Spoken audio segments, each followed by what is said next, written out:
নমস্কার। সুকুমার রায়ের গল্প সমগ্র থেকে আজকের ছোট গল্প হেশরাম হুঁশিয়ারের ডায়েরি।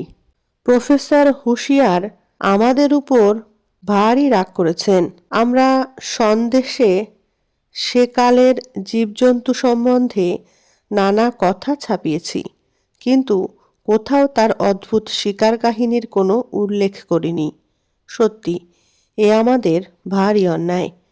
আমরা যেসব কাহিনী কিছুই জানতাম না, কিন্তু প্রফেসর হুঁশিয়ার তার শিকারের ডায়েরি থেকে কিছু কিছু উদ্ধার করে আমাদের পাঠিয়েছেন। আমরা তারই কিছু কিছু ছাপিয়ে দিলাম। সব সত্যি কি মিথ্যা তা তোমরা বিচার করে নিও।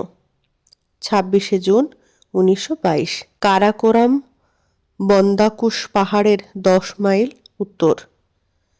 আমরা এখন সব